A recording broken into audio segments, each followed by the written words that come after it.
Praise the lord. Day 2 of Lent days. ఈరోజు మనం తెలుసుకునే అంశం ఉపవాసం.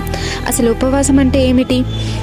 ఉపవాస ప్రార్థన అంటే ఆహారం లేదా కొన్ని విషయాలను త్యాగించి ఆ సమయాన్ని పూర్తిగా దేవుని సన్నిధిలో గడిపి ప్రార్థించడం.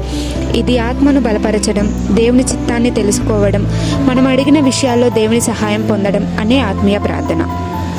మార్కు సువార్త 9వ అధ్యాయం 29లో యేసుక్రీస్తు చెప్పినట్లు ఈ విధమైనది ప్రార్థనతోనూ ఉపవాసముతోనూ తప్ప మరి ఏ విధముగా బయటకు పోదు.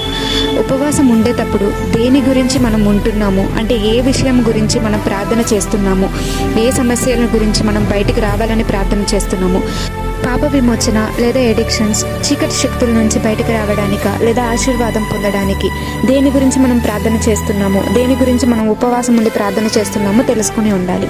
మనుష్యుడు కేవలం ఆహారముతో కాక దేవుని నోట మాటతో జీవించును. ఈ లెంట్లో మీరు ఏదైనా అలవాటు వదిలేయగలరా? కాఫీ, సోషల్ మీడియా, కోపం? కామెంట్ సెక్షన్లో తెలపండి.